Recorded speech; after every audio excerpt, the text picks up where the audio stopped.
Vamos a continuar hoy con nuestro estudio en Segundo de Crónicas. La semana pasada, por fin, después de muchos capítulos anticipando la construcción del templo, llegamos al momento donde Salomón lo construye. Y veíamos la semana pasada cómo en Crónicas el patrón de la construcción del templo es muy similar al patrón que existe en la construcción del tabernáculo en Éxodo. ¿A qué patrón me refiero? A que hay toda una conexión entre los capítulos de la creación en Génesis, la construcción del tabernáculo y la construcción del templo. En el relato de Crónicas, como lo organiza el material el cronista, primero vemos a Salomón creando, construyendo los espacios que van a ser llenados. Y luego vemos a Salomón, llenando esos espacios con el mobiliario del templo. De esa manera se está recreando un patrón en Génesis donde Dios primero divide y crea espacios, el cielo, la tierra, el mar, y luego los llena con todas estas criaturas, el ser humano. Así que el cronista está tratando de mostrar cómo la construcción del templo, el templo es como un regreso al Edén, simbólicamente, obviamente, simboliza un regreso al Edén, a su presencia. Porque verás, algo que creo que es muy importante entender del concepto del templo es este concepto bíblico, es decir, me refiero a que es un patrón dentro de la Biblia, es un patrón que hace una relación entre el cielo y la tierra. Entonces, antes de orar, quisiera solo explicar un momento este patrón cielo-tierra que vamos a ver hoy, que vamos a ver la siguiente semana. Pero el cielo y la tierra en la Biblia no solo son dos espacios, digamos, arriba y abajo, ¿no? Sino que el cielo y la tierra también son dos esferas que están bajo la soberanía de Dios. No solo dos espacios, sino dos esferas. De manera que en Génesis estos dos espacios aparecen juntos, conectados en un punto. Ese punto es el jardín del Edén. Entonces, en el relato de Génesis, el Edén es este lugar donde Dios, su espacio, digamos el cielo, está en conexión con el espacio de la tierra, ¿no? Este espacio, pero también están compartiendo una relación Dios y el ser humano. Es un lugar donde el ser humano tiene acceso a la presencia de Dios, tiene acceso a su gracia, tiene acceso a su presencia. Dios tiene una relación de compañerismo con el hombre. Entonces eso se ve en Génesis. No solamente vemos la creación del cielo y la tierra, sino también vemos este espacio, esta esfera de Dios y esta esfera humana juntas. Pero el pecado ha traído una ruptura, una separación entre el espacio de Dios y el espacio de los hombres, o la esfera de Dios y la esfera de los hombres. Siguen habiendo una conexión, pero hay una separación por causa del pecado y la rebelión. Por eso a lo largo de la Biblia, al mundo, a la esfera del mundo, vas a encontrar varios títulos para describir esta esfera. Por ejemplo, el Nuevo Testamento le llama el siglo del pecado o la era del pecado. También le llama el mundo. Y a la esfera de Dios se le llama el reino de los cielos o el reino de Dios o la vida venidera. Estos dos espacios a lo largo de la Biblia, a pesar de la separación, tienen un punto de contacto, un punto de conexión. ¿Cuál es ese punto de contacto? Bueno, ¿te acuerdas que dije que es un regreso al Edén? El templo. El tabernáculo en el desierto donde Dios viene a vivir entre su pueblo. Y luego el templo, el lugar donde Dios viene a vivir entre su pueblo, es ese punto donde el cielo y la tierra se encuentran. El espacio de Dios, el espacio de los hombres. Pero ahora hay, digamos, algo que estorba para poder relacionarnos completamente con Dios. Y por eso vemos que Dios regaló a Israel su ley, pero también vemos que les dio los sacrificios como un medio para que Israel pueda tratar con su pecado y pueda acceder a la presencia de Dios. Entonces, un día la Biblia termina con la unión del cielo y la tierra. De hecho, en los últimos 2 capítulos de Apocalipsis, lo que sucede es que desciende del cielo, que no solo se refiere a arriba, sino a la esfera de Dios, desciende del cielo el reino, la nueva Jerusalén, a la tierra, cielos nuevos y tierra nueva. Podrías decir que toda la historia bíblica es la historia de cómo Dios planeaba reunir todas las cosas bajo Jesús. Entonces, ese concepto cielo y tierra lo vamos a ver el día de hoy y lo vamos a ver el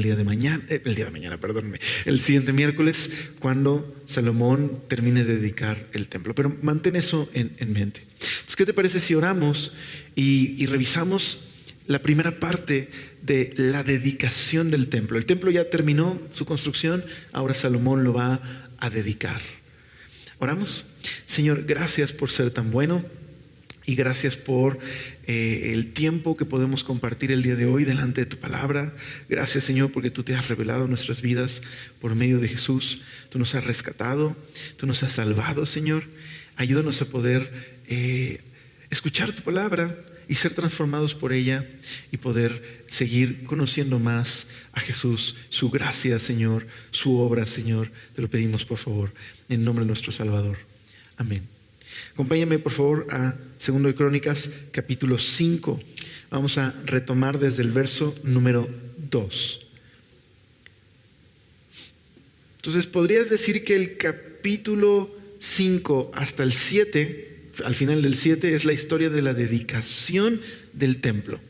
Pareciera ser que el cronista quiere destacar dentro de esta historia lo siguiente: el templo fue terminado, así como Salomón terminó el templo, ¿no? Y vimos todo esto que sucedió en la historia, ¿no? Los muebles y toda esa construcción, así como lo terminó. Ahora falta algo. Falta la dedicación del templo, para que este lugar no sea solamente un cascarón, por decirlo así, sino se convierta en una casa de adoración, de oración, el lugar donde el pecador se encuentra con la gracia y la misericordia de Dios. Una casa de sacrificio a Dios, dedicada a Dios. Para que eso suceda, faltaba algo. Faltaba, número 1, que el arca del pacto estuviera en el lugar más importante dentro del templo, el lugar santísimo. Faltaba eso. Y número 2, faltaba la dedicación pública. Esas dos cosas faltaban para que este lugar no solo fuera un edificio muy bonito, un edificio que fuera una obra artística, sino para que fuera aquello para lo que fue diseñado, una casa de oración para todas las naciones. Faltaba eso de acuerdo a este relato. Entonces, en el verso 2 del capítulo 5 vemos primero el traslado del arca al templo. Entonces Salomón reunió en Jerusalén a los ancianos de Israel y a todos los príncipes de las tribus, los jefes de las familias de los hijos de Israel, para que trajesen el arca del pacto de Jehová a la ciudad de David, que es Sión. Y se congregaron con el rey todos los varones de Israel para la fiesta solemne del mes séptimo. Vinieron pues todos los ancianos de Israel, y los levitas tomaron el arca, y llevaron el arca y el tabernáculo de reunión y todos los utensilios del santuario que estaban en el tabernáculo. Los sacerdotes y los levitas los llevaron. Ok, entonces en estos primeros 5 versículos vemos que esta historia es una especie de, hay una sensación de déjà vu, ¿no? De que esto ya lo leímos o algo similar sucedió. Claro, ¿cuándo sucedió esto? Cuando David llevó el arca de Kiriat Yarim a Jerusalén. ¿Te acuerdas de esa historia? El primer intento, David lleva el arca hacia Jerusalén, pero no son levitas los que están llevando el arca, como Dios había mandado en la ley. El primer intento fracasó y Dios tuvo que intervenir y tratar con David. Pero en el segundo intento, David entendió que no había consultado al Señor. Tenía entusiasmo, pero no había hecho las cosas a la manera de Dios. Así que en el segundo intento, los levitas son los que llevan el arca, un grupo de levitas en específico, e iban ofreciendo sacrificios, e iban adorando al Señor. Y en ese segundo intento fue un éxito, por decirlo así, y llevaron el arca a Jerusalén y hubo mucha alegría. Y bueno, Dios le concedió eso a David. Entonces, esta historia es muy similar, solo que ahora David está llevando Salomón está llevando el arca de Jerusalén al lugar santísimo, a esta habitación sagrada dentro del templo. Y mira, algunos detalles que se nos dan en esta historia que vale la pena como detenernos un momentito y reflexionar de estos detalles. El primer detalle es que notaste que a Jerusalén se le llama Sión aquí. ¿Notaste eso? No es la primera vez, pero es un detalle interesante aquí. Dice que llevaron el arca, dice el verso número 2 al final, trajeron el arca del pacto de Jehová de la ciudad de David, que es Sión. Ok. Inicialmente, Sión era un monte, una fortaleza. Antes de que David conquistara Jerusalén, esa ciudad era una ciudad de los jebuseos, eran otros habitantes. Y David, cuando toma el reino, conquista esta ciudad y toma esta ciudad y la convierte en la capital. De hecho, vimos eso muchas semanas atrás ya en Primero de Crónicas. Así que David captura esta ciudad y la convierte en la ciudad de Jerusalén. Así que Sión era un monte muchos años atrás, antes de que fuera la ciudad de Jerusalén. Era una fortaleza. Pero esta montaña cerca de Jerusalén, y que ahora se convirtió en la ciudad de Jerusalén, durante el reinado de David, Sión pasó a referirse no solamente al monte, sino a la ciudad de Jerusalén, a la ciudad de David. De manera que cuando tú hablabas de Sión, era un sinónimo de la ciudad de Jerusalén o la ciudad de David. Pero este nombre Sión no solo implicaba un sinónimo de la ciudad, sino comenzó a tener un significado mucho más especial. ¿Te acuerdas esto de cielo y tierra que te mencioné? Ok. En la Biblia, un lugar en un monte o un lugar alto empezó a describirse simbólicamente o metafóricamente como un lugar donde Dios reina o donde Dios se revela a su pueblo. Entonces, Jerusalén estaba en un monte alto, era una fortaleza. Pero de manera metafórica, al estar en un monte alto, Jerusalén también simbolizaba un lugar desde donde Dios reinaba todo el mundo, desde Jerusalén. Así que Sión se convirtió también en un sinónimo de la esfera de Dios, en la esfera de los hombres, del lugar donde Dios gobierna el mundo. Desde Sión. De hecho, hay algunos salmos. Te animo a que cuando llegues a casa busques la palabra Sión, a lo mejor en un buscador de alguna página de Biblias electrónicas o en YouVersion. Busca Sión y vas a encontrar algunos salmos donde hablan de Sión como el lugar donde Dios bendice a su pueblo, donde Dios reina sobre su pueblo e incluso donde Dios reinará sobre todas las naciones. Entonces, esto es importante, sí, porque el templo en Sión simboliza el lugar donde Dios va a reinar, donde va a manifestar su presencia. Entonces es a propósito, digamos, es adrede que se le llame Sión a Jerusalén aquí, haciendo referencia a que Dios está reinando. Imagínate esto, escucharlo a la audiencia del cronista, que todas estas historias ellos ya las conocían, pero también les tocó ver la decadencia del reino, ver la caída de Jerusalén. Les tocó ver el exilio. Y ahora muchos de ellos vivían muchos años después del exilio. Esta era una manera, déjame ponerlo así, es como si el guionista les está guiñando el ojo así. Les está diciendo, acuérdate, Dios sigue siendo rey. Dios reina. Esta escena del pasado es para recordarte que Dios sigue siendo rey sobre Sión. Es decir, Dios planea traer su reino sobre todo el mundo. Entonces, interesante este detalle de llamarle Sión a este lugar. Hay un movimiento político moderno, se llama sionismo, donde, parte de ese movimiento fue la búsqueda, un movimiento completamente político, la búsqueda de hacer de Jerusalén el centro de la nación de Israel, ¿no? Tiene que ver más con política moderna. Pero Sión en la Biblia tiene que ver con el lugar donde Dios reina desde Jerusalén. ¿Okay? ¿Qué otro detalle es muy interesante de esta primera parte? Bueno, también se subraya el hecho, ¿no? Leímos de que los levitas son los que llevan el arca, ¿no? Lista en el verso 4. Los ancianos de Israel y los levitas tomaron el arca y llevaron el arca y el tabernáculo de reunión. Dice al final, los sacerdotes y los levitas. Entonces no se comete el error de la primera vez con David. Específicamente son levitas los que llevan el arca. Entonces Salomón está haciendo las cosas bien, está honrando a Dios, está haciendo la voluntad de Dios, está haciendo un instrumento en manos de Dios para proclamar la gloria de Dios, para proclamar a Israel que Dios es el verdadero rey. Aunque Salomón es un rey, el verdadero rey no es Salomón. Es lo que Salomón está tratando de decir. El verdadero rey es Dios. Dios no solamente es el Dios de Salomón, es el Dios de Israel. Y es el Dios que a través de Salomón e Israel un día establecería su reino en el mundo. Eso es lo que está tratando de decir aquí. Y otro detalle más que también se menciona aquí, en el verso 3, se nos da una fecha. Dice, y se congregaron con el rey todos los varones de Israel para la fiesta solemne del mes séptimo.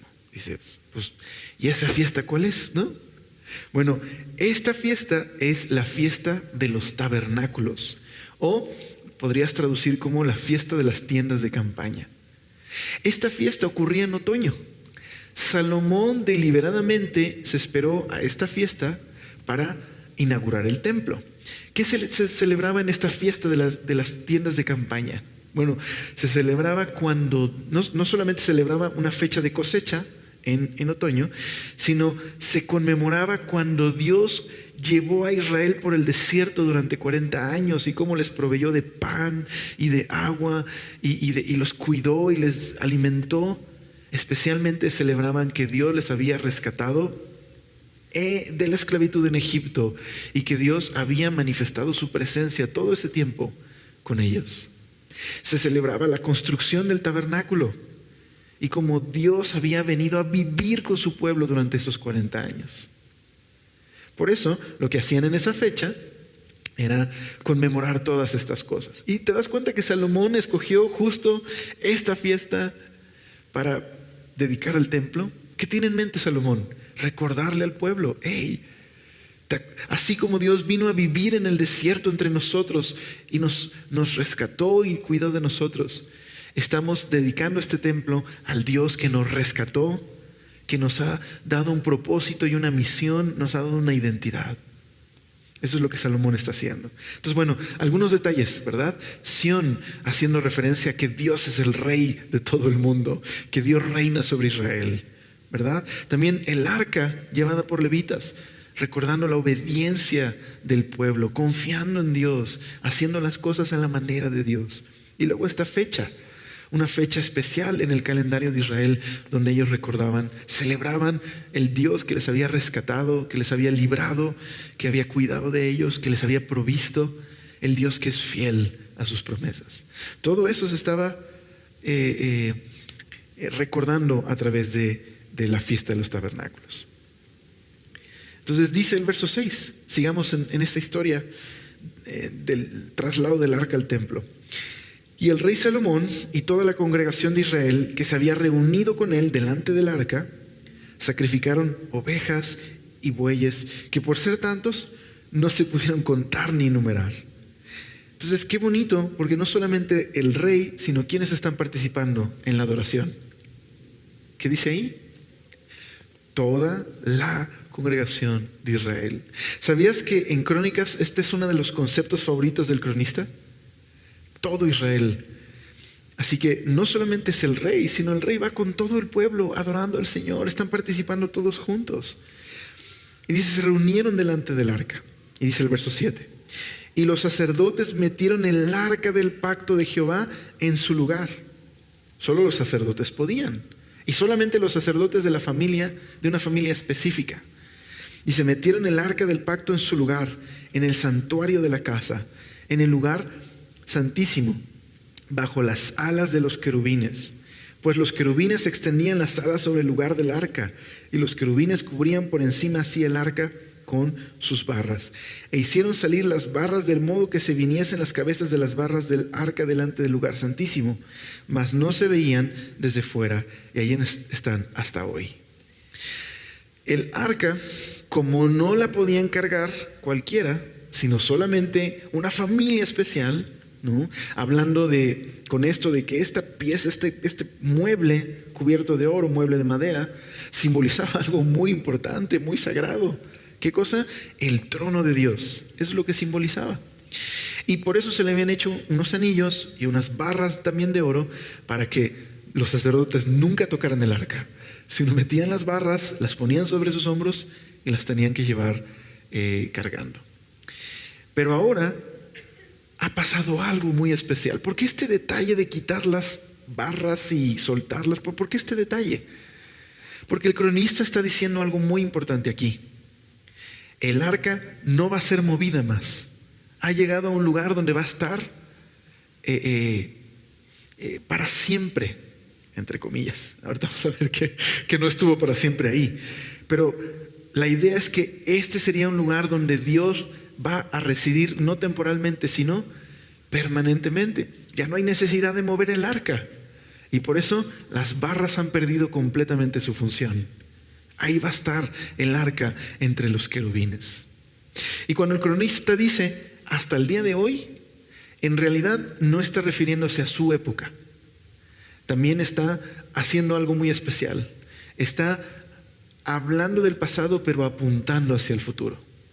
En realidad, cuando se destruyó el templo, durante la invasión de Babilonia, probablemente el arca también se destruyó y desapareció. Por ahí hay una leyenda de que está en una iglesia en África. Bueno, es muy poco probable. Pero lo más probable es que se robaron el arca, desapareció o quizás la ocultaron por seguridad y nunca más se sabe dónde está. Y eso va a ser muy especial más adelante. Vamos a ver por qué. Pero no se menciona más el arca. Entonces, ¿por qué el cronista está jugando con los sentimientos de su audiencia, diciéndoles, el arca está hasta ahí el día de hoy? Cualquiera podría voltear y decirle, oye, ¿por qué juegas con nuestros sentimientos? Tú sabes que el arca no está, desapareció. Exacto.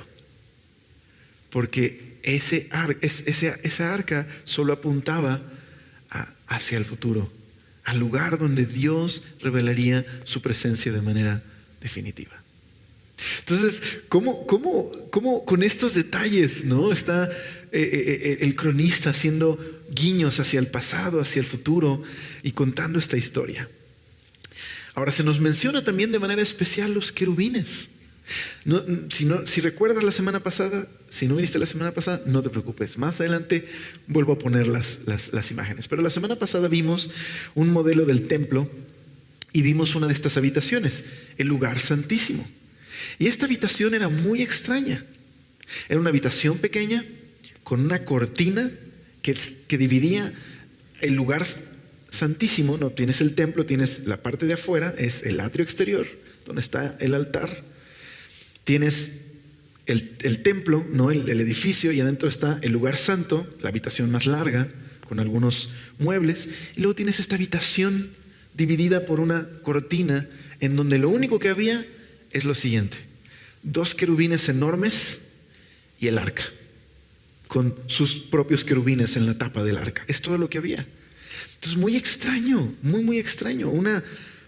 Es sorprendente que en este lugar era la habitación más vacía, pero al mismo tiempo la más importante en lo que simbolizaba.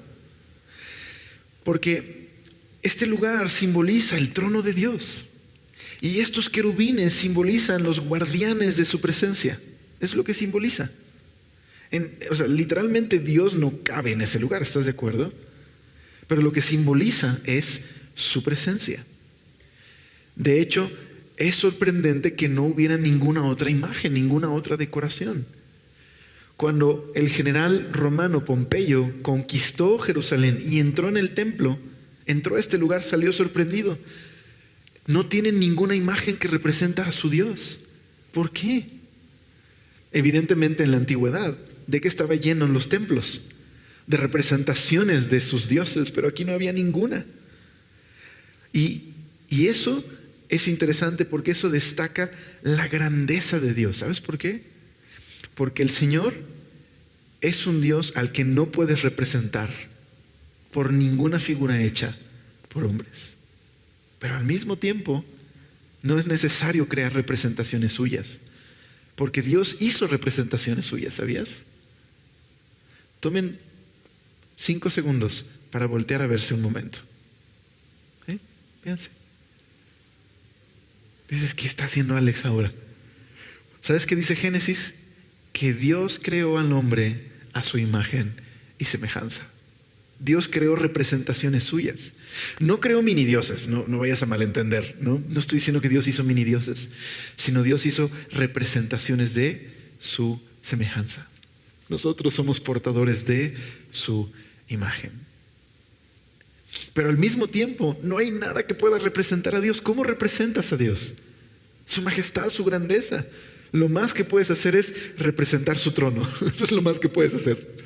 Y en esta habitación está representado el trono de Dios.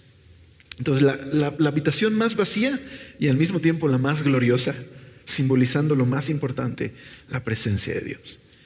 Y estos querubines enormes son precisamente los guardianes de la presencia de Dios. Incluso en la Biblia, siempre que Dios revela su gloria, siempre hay querubines. Y estos querubines muchas veces incluso aparecen cargando el trono de Dios. Entonces, quizás incluso estos enormes querubines en esta habitación están simbolizando esto, los límites de su presencia. Es como, ¿sabes? ¿Has visto estas películas donde entran a una ciudad y hay, por ejemplo, una ciudad en Egipto y están estas enormes estatuas a la entrada de la ciudad, ¿no? ¿Qué están simbolizando esas estatuas? Querido amigo, estás entrando a la ciudad más gloriosa, ¿no?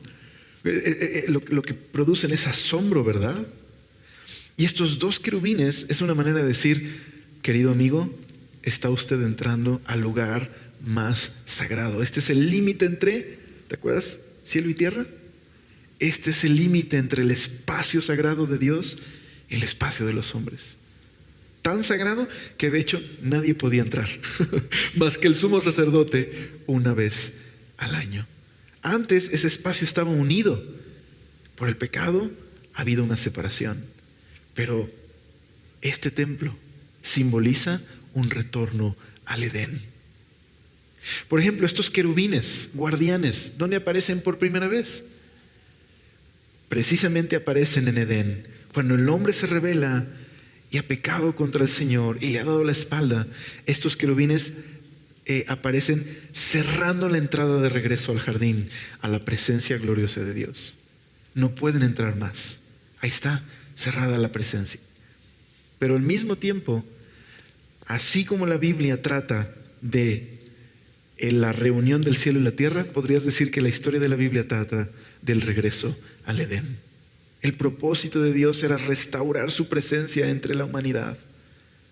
Ese era su propósito. E Israel, por eso, el templo es una esperanza. Es este lugar entre el cielo y la tierra. Aquí hay un lugar donde Dios está manifestando su presencia entre este pueblo. Apuntaba a que un día Dios iba a reunir por completo el cielo y la tierra. ¿Okay? ¿Te das cuenta de la importancia entonces del templo? No era el edificio, sino lo que simbolizaba. Dios llevando a cabo su plan de rescate en este lugar. La siguiente semana, cuando veamos la oración de Salomón, vamos a ver que este lugar es un lugar de oración, de adoración, de gracia. Pero en este momento estamos viendo más bien la gloria que representa este lugar. ¿Okay? Y lo que representa es Dios restaurando su presencia. Es lo que simboliza este lugar. Ahora también se nos menciona algo de algo más. Dice el verso número 10. En el arca, ¿no?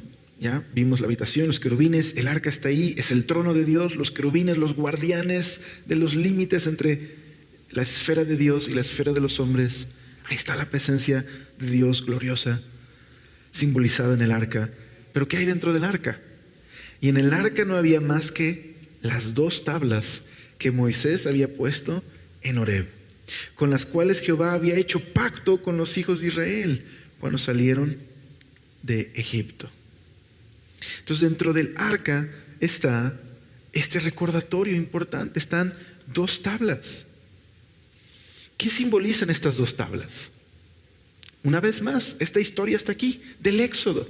Una vez más se está recordando que cuando Dios rescató a Israel, los rescató con un propósito. ¿Con qué propósito Dios rescató a Israel? Con el propósito de hacerles una nación especial, una nación por la cual Dios iba a revelarse al mundo. Y por eso Dios entró en una relación especial con ellos.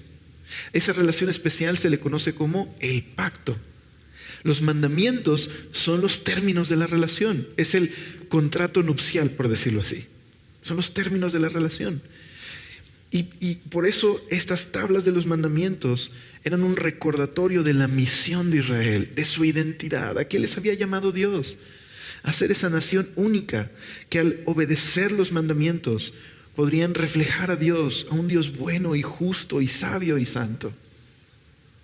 Ahora, una vez más, ¿te imaginas a la audiencia del cronista? ¿Qué es lo que necesitaban recordar la audiencia del cronista? Dijimos que Dios es rey, que Él sigue reinando. Pero también tenían que recordar quiénes eran, a qué les había llamado Dios, a obedecerle, precisamente porque habían terminado en el exilio, porque el templo había terminado destruido, porque se olvidaron de Dios y le dieron la espalda y se llenaron de ídolos y se perdieron. Pero Dios quería recordarles una vez más a esa generación del exilio, que habían sobrevivido al exilio, que para poder ser parte de lo que Dios estaba haciendo, tenían una vez más que recordar que la obediencia a su ley era importante. Porque a través de su obediencia a la ley es como ellos podrían reflejar el carácter de Dios. Así que necesitaban recordar esto. Ahora dice el verso número 11. Y cuando los sacerdotes salieron del santuario, porque todos los sacerdotes que se hallaron habían sido santificados y no guardaban sus turnos, y los levitas cantores, todos los de Asaf, los de Emán, los de Jedutún, juntamente con sus hijos y sus hermanos, vestidos de lino fino, es decir, con ropas sacerdotales. Dice, y arpas, estaban con címbalos y salterios y arpas al oriente del altar, y con ellos 120 sacerdotes que tocaban trompetas. Cuando sonaban pues las trompetas y cantaban todos a una para alabar y dar gracias a Jehová, y a medida que alzaban la voz con trompetas y címbalos e instrumentos de música, y alababan a Jehová diciendo, porque Él es bueno, porque su misericordia es para siempre. Entonces, están ahí todos los sacerdotes y todos los levitas, y están ofreciendo sacrificios. Lo hicieron mientras iban camino a dejar el arca en el lugar santísimo. Y ahora que está ahí el arca, están afuera y están cantando y están adorando al Señor y ofreciendo sacrificios. Y están cantando al Señor lo siguiente: porque Él es bueno, porque para siempre es su misericordia. ¿De dónde sacaron esa canción tan bonita? Una vez más, esa historia está conectada con Éxodo. Y de hecho, con la revelación de la gloria de Dios. En un momento muy especial de la historia de Israel, Dios revela su carácter al pueblo. Y ese carácter que describe su gloria es que Él es bueno, que Él es bondadoso, que Él es fiel, que Él cumple sus promesas. Y eso es lo que está cantando el pueblo. Y cuando ellos lo hacen, ¿qué sucede? ¿Cómo responde Dios? Pues dice el verso número 13 al final: entonces toda la casa se llenó de una nube, la casa de Jehová, y no podían los sacerdotes estar allí para ministrar por causa de la nube, porque la gloria de Jehová había llenado la casa de Dios. Entonces, los siguientes 11 versos simplemente es un discurso que da Salomón. No es todavía su oración, la vamos a ver la siguiente semana, pero los siguientes 11 versículos lo que hace Salomón es interrumpir un poquito la escena, da un discurso que básicamente se resume en lo siguiente: Y está conectado con esta proclamación de tú eres bueno y eres misericordioso, eres fiel. El discurso de Salomón es básicamente el siguiente: Dios es bueno, Dios es fiel, Dios ha sido fiel con Israel y Dios ha sido fiel con David al cumplir su promesa. Y luego dice: Señor, por favor, sé bueno y sé fiel y cumple tu promesa a Israel y a David. Es básicamente el discurso. Entonces vamos a leerlo de corrido. Dice el verso 1. Entonces dijo Salomón: Jehová ha dicho que él habitaría en la oscuridad. Yo pues he edificado una casa de morada para ti, y una habitación en que mores para siempre, o sea, permanente. Y volviendo el rey su rostro, bendijo a toda la congregación de Israel, y a toda la congregación de Israel estaba en pie. Y él dijo, este es su discurso: bendito sea Jehová Dios de Israel, quien con su mano ha cumplido lo que prometió con su boca a David mi padre. ¿Qué fue lo que cumplió? Pues dice ahí: desde el día que saqué a mi pueblo de la tierra de Egipto, ninguna ciudad he elegido de todas las tribus de Israel para edificar casa donde estuviese mi nombre, ni he escogido varón que fuese príncipe sobre mi pueblo Israel. Entonces, Dios no había elegido un lugar donde vivir, porque no lo necesita, ¿estás de acuerdo? Es Dios. Pero cuando David tuvo el deseo de construir una casa para el Señor, Dios le dijo: bueno, David, tú no lo vas a hacer, pero yo sí te voy a construir una casa. Te voy a construir una descendencia, y tu descendencia va a ser permanente. A través de ella, a través de tus hijos, yo voy a reinar. Pero el deseo que tienes es un buen deseo. Un hijo tuyo me va a construir una casa, y yo voy a estar con él. Entonces, ¿qué está sucediendo aquí? Pues el cumplimiento de eso, lo que Dios le había prometido a David. Dice el verso 6: mas a Jerusalén he elegido para que en ella esté mi nombre, y David he elegido para que esté sobre mi pueblo Israel. Y David mi padre tuvo en su corazón edificar casa al nombre de Jehová, Dios de Israel. Mas Jehová dijo a David mi padre: respecto a haber tenido en tu corazón deseo de edificar casa a mi nombre, bien has hecho en haber tenido esto en tu corazón. Pero tú no me edificarás la casa, sino que tu hijo que saldrá de tus lomos, él edificará casa a mi nombre. Y Jehová ha cumplido su palabra que había dicho. Pues me levanté yo en lugar de David mi padre, y me he sentado en el trono de Israel, como Jehová había dicho, y he edificado casa al nombre de Jehová, Dios de Israel. Y en ella he puesto el arca, en el cual está el pacto de Jehová que celebró con los hijos de Israel. Ahí nos vamos a quedar esta noche. En este discurso, esto es lo que está haciendo Salomón. Señor, tú eres bueno, tú eres fiel, tú cumpliste lo que prometiste. Señor, aquí está la evidencia. Amigos, así le está diciendo a Israel: miren, aquí está una evidencia tangible de que Dios es fiel. ¿No estoy reinando sobre Israel? Sí. ¿No está construido el templo? Sí. ¿Y no está la presencia de Dios aquí, confirmando que eso es lo que Dios quería? Sí. Dios es bueno. Dios es fiel. Dios es misericordioso. Entonces, este detalle que dice al principio del capítulo 6, que Dios habita en la oscuridad, puedes traducir ahí oscuridad como nubes. Porque lo que vimos es que desciende una nube al templo. Una vez más, esta es una conexión con el monte Sinaí. ¿Qué es lo que descendió al monte Sinaí cuando Dios se reveló a Israel? Una nube. Y en esa nube estaba escondida la gloria de Dios. Esa nube está aquí, dando testimonio de que este es el lugar donde Dios ha decidido habitar simbólicamente y reinar.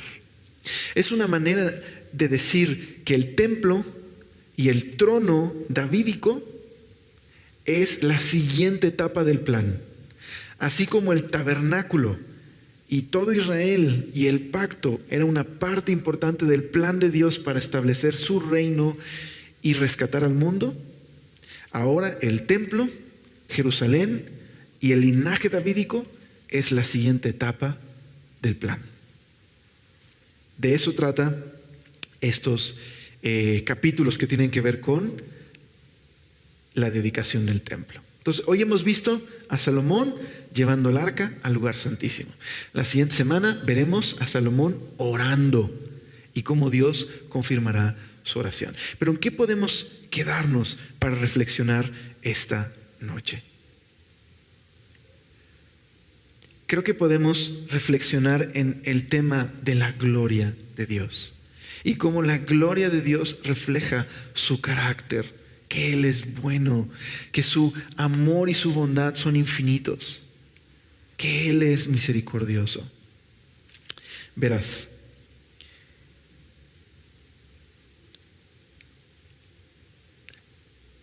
Salomón falló.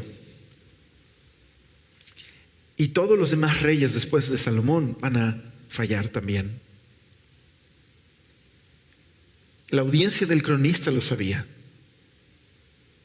Una vez más podría parecer que, oye, ¿por qué estás jugando con nuestros sentimientos, contándonos estas historias? Si ya sabemos que este rey que está ahí dedicando el templo, más adelante lo veremos adorando ídolos, apostatando y llevando a Israel en una espiral de pecado y rebelión, y todos sus demás hijos van a ser terribles reyes. Ya lo sabemos. Entonces, es una vez más diría el cronista, exacto, estoy contándote esta historia del pasado, no para abrir la herida y echarle limón, sino para recordarte que Dios no dejó de ser fiel. Dios no falló, falló Salomón, y fallaron los reyes, y falló el pueblo. Pero Dios no. Él sigue con su plan de revelar su gloria y de establecer su reino. Y ustedes, esa comunidad a la que se dirigía el cronista, ustedes pueden participar de esto. Si ustedes rinden su corazón al Señor y confían en Él, y pueden poner una vez más su esperanza en Dios y confiar en que Él es bueno. ¿Qué tiene que ver esto con nosotros? Bueno, la palabra gloria en la Biblia, la palabra gloria, literal, si la tradujeras, significa peso, algo que es pesado. Pero el uso de la palabra gloria, sobre todo cuando se asociaba con reyes en el Antiguo Testamento, tenía que ver con esplendor visible. Cuando alguien, por ejemplo, a través de sus joyas, de sus sirvientes, de sus palacios, está demostrando su carácter, su esplendor visible. La primera vez que vemos en la Biblia a Dios reflejando su esplendor visible fue en el monte Sinaí. Y lo curioso de esa escena es que ese esplendor visible estaba velado por una nube. Veías una nube y todo el fuego radiante de su gloria no se veía. Estaba escondido en la nube. Estaba de alguna manera velado, pero ahí estaba, imponente, su manifestación visible del Creador en el monte Sinaí.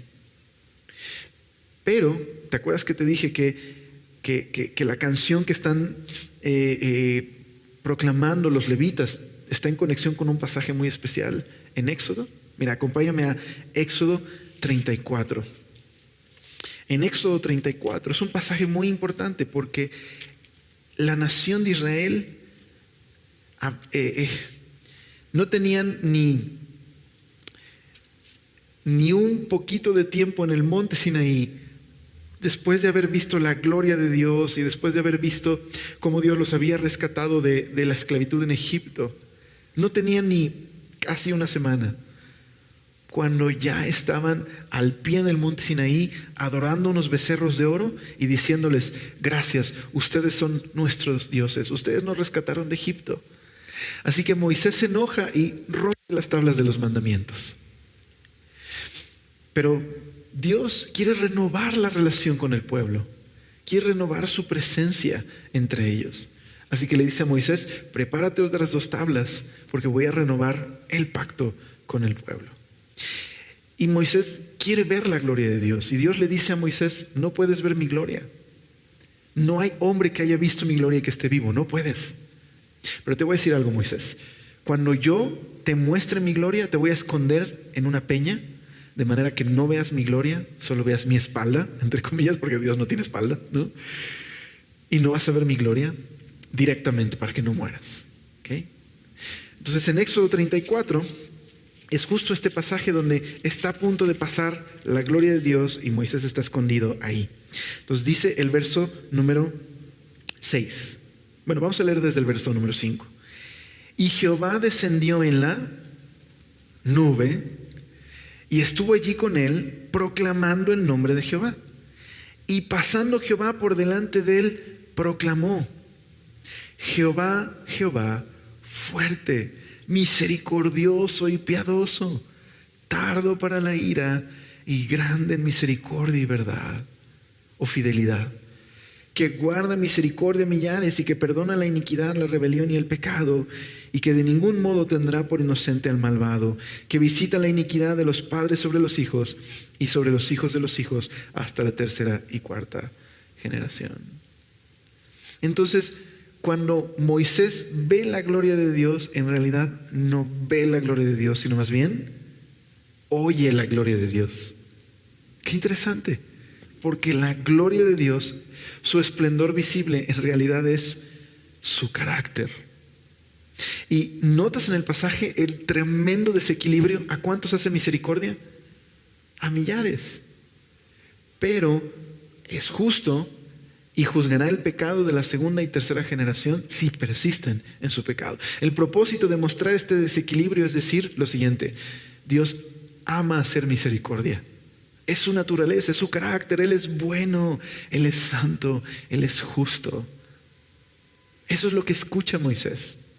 Y ahora en la escena del templo están cantando justo esto, están recordando este momento, que Dios es bueno y fiel, que Él cumple sus promesas a pesar de nosotros y que su gloria radiante es su carácter bueno, santo y justo.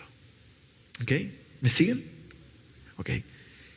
En el Nuevo Testamento se nos dice algo muy importante acerca de esta manifestación de la gloria de Dios. Mira lo que dice Juan capítulo 1. Juan capítulo 1.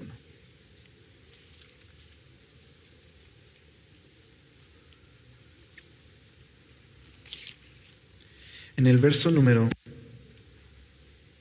14 se nos dice esto de Jesús, de su identidad.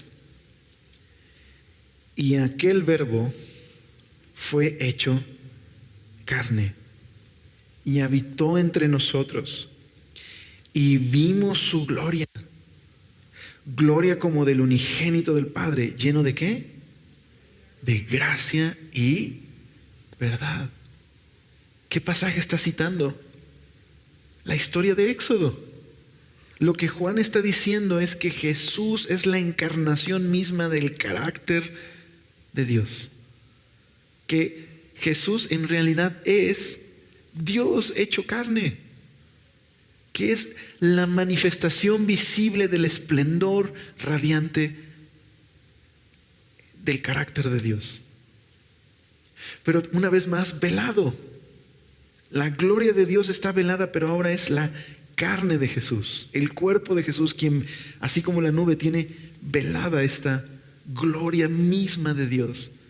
De manera que Juan dice, nosotros junto con aquellos que vimos a Jesús cuando le vimos detenidamente, está hablando de cuando convivieron con Él y vieron sus acciones y entendieron sus palabras, se dieron cuenta de una cosa: que Jesús es Dios hecho carne, la encarnación misma de la gloria del carácter de Dios, lleno de gracia y lleno de verdad. Bueno, aquí mismo en Juan se nos muestra otro momento donde Dios va a manifestar lo radiante de su carácter. Y ese momento es otro momento donde hay una nube. Este Jesús, que muestra la gloria de Dios, un día sería glorificado y exaltado por su Padre en un lugar muy especial, en la cruz. En la cruz vemos a Jesús y vemos la nube.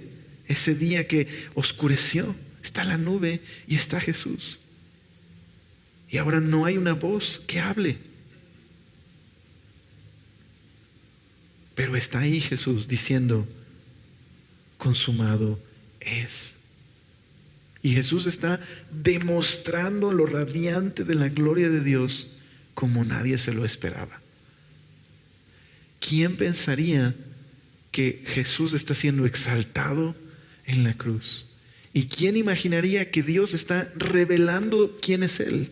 Su carácter, su potencia, su amor en la humillación de Jesús. Ahí en ese lugar donde Jesús está bajo humillación y quebranto y debilidad, donde tiene sed, donde hay burlas, ahí Dios está revelando su gloria a todo el mundo. Está exaltando a su Hijo. Claro, la cruz no va a ser el final. También va a resucitar.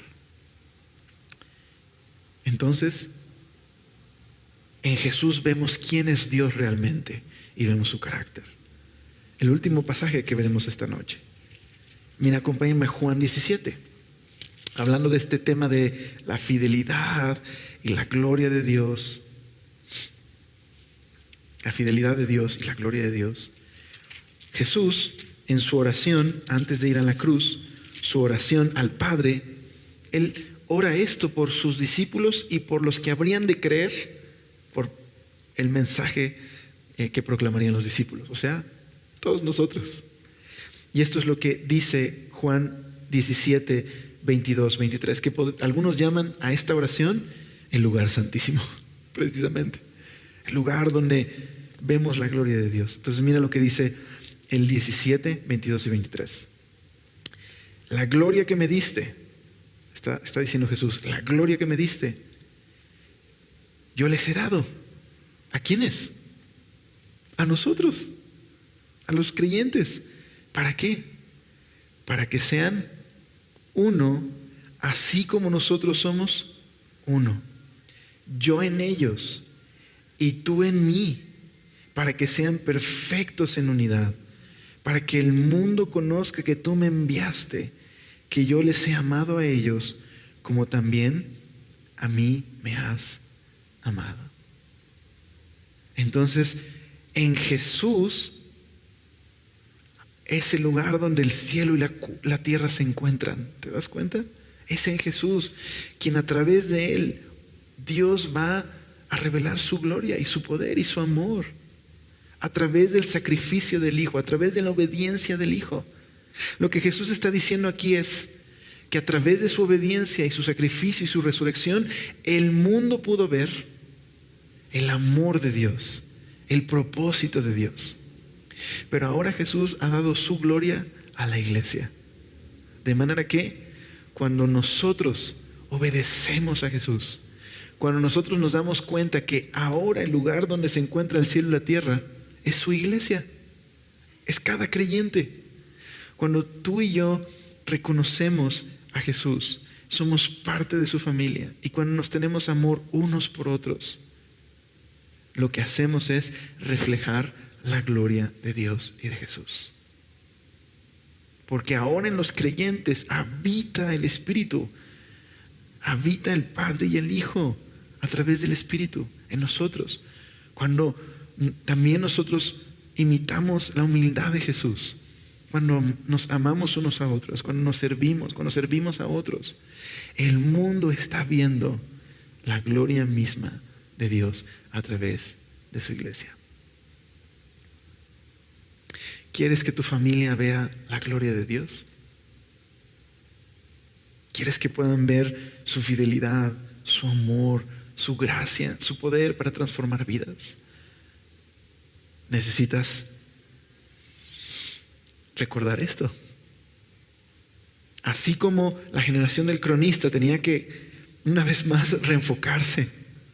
En lugar de estarse quejando de sus circunstancias, tenían que reenfocarse. Si ellos querían ver su gloria y ser parte del propósito de Dios, tenían que obedecer al Señor. Así nosotros también somos llamados a ser parte de lo que Dios está haciendo. Dios ha revelado su gloria en Jesús. Y ahora Jesús revela la gloria de Dios a través de su iglesia y a través de nosotros, los creyentes. Entonces en casa a veces nos quejamos. ¿Cómo quisiera que mi familia pudiera ver al Señor? ¿Por qué no simplemente cae un fuego del cielo y Dios hace algo así increíble y mi familia lo ve? Así sí creerían. Si no pueden ver tu vida cambiada, si no pueden ver mi vida transformada, créeme que es mucho mayor testimonio una vida transformada que si cayera literalmente una columna de fuego aquí. Porque ahora tú y yo somos portadores de esa columna, ¿me explico? Ese es el punto. Ahora nosotros portamos su gloria, su amor. Se manifiesta quién es Dios. Nuestro anhelo es que cuando otros nos vean puedan decir, ok, así es Jesús. Así se ve Jesús. Ahora, por favor, no te estoy diciendo esto para atormentarte y que salgas. Mi vida es un desastre. Ahora me siento peor. No, más bien es para exhortarnos a recordar una cosa. Dios es bueno. Nosotros necesitamos de Él completamente y tenemos acceso a su gracia y su perdón. Podemos venir cuando fallamos a su gracia y perdón. Pero también hay un reto. Y el reto es, queremos ser parte de lo que Dios está haciendo, queremos ser parte de su propósito, queremos reflejar su gloria y su amor en nuestra familia. Y tiene que comenzar por una vida de humildad, de rendición al Señor, de adoración al Señor, de reconocer, porque tú eres bueno, porque para siempre es tu misericordia. ¿Te parece si oramos por esto? Señor, gracias por tu amor, por tu bondad y por invitarnos, Señor, a tener una relación contigo, Señor.